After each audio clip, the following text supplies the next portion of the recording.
আসি পরের খবরে। আগামীকাল রাজ্যের নতুন সরকারের শপথ গ্রহণ রয়েছে। ইতিমধ্যে অমিত শাহ তিনি রাজ্যে এসে পৌঁছেছেন, তিনি বৈঠকও করবেন জয়ী বিধায়কদের সঙ্গে নিয়ে। তবে আপাতত কি বিধানসভাতেই নতুন মুখ্যমন্ত্রীর সচিবালয়? মহাকরণে না যাওয়া পর্যন্ত বিধানসভার অ্যানেক্স বিল্ডিং এ সচিবালয়। রাত পোহালেই বিজেপি মন্ত্রিসভার শপথ গ্রহণ, সেজে উঠছে বিধানসভা। একে একে খুলে ফেলা হলো মমতা বন্দ্যোপাধ্যায়, ফিরহাদ হাকিমদের নেমপ্লেট।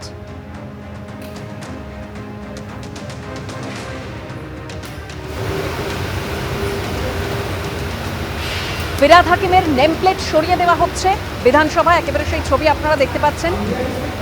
দীর্ঘদিন পরে বিধানসভায় পার্থ চট্টোপাধ্যায়ের ঘরও খোলা হয়েছে। আর কোন ছবি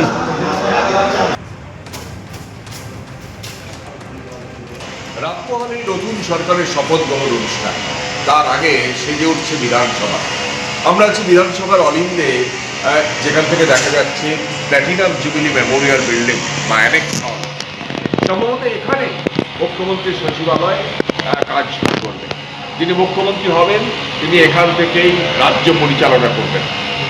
আমরা জানি যে নবান্নে নতুন সরকার বসবে না, মহাকরণে থেকেই সেখানে পরিচালিত হবে। কিন্তু মহাকরণ যতদিন না পর্যন্ত প্রস্তুত হয় ততদিন পর্যন্ত যেটা জানা যাচ্ছে এই প্ল্যাটিনাম জুবিলি অর্থাৎ বিধানসভার অন্দরের যে প্ল্যাটিনাম জুবিলি মেমোরিয়াল হল বা বিল্ডিং, সেখান থেকেই মুখ্যমন্ত্রীর সচিবালয় পরিচালিত হবে। আমরা আজকে যে বিধানসভায় দেখছি শুনশান বিধানসভা, অধিকাংশ মন্ত্রীদের যে দপ্তর বা মন্ত্রীদের ঘর তা বন্ধ করে দেওয়া হয়েছে।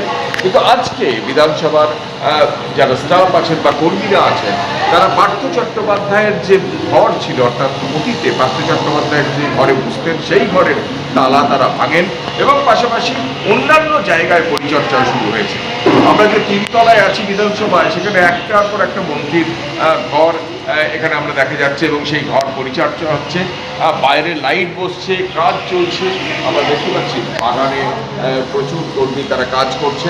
অর্থাৎ নতুন সরকার পরিচালিত হওয়ার আগে বা এখান থেকে শুরু কাজ করার আগে বিধানসভাকে নতুন করে সাজানো হচ্ছে এবং এখন পুরোপুরি সমস্ত মন্ত্রীদের ঘর পুরোপুরি বন্ধ করে রাখা হয়েছে।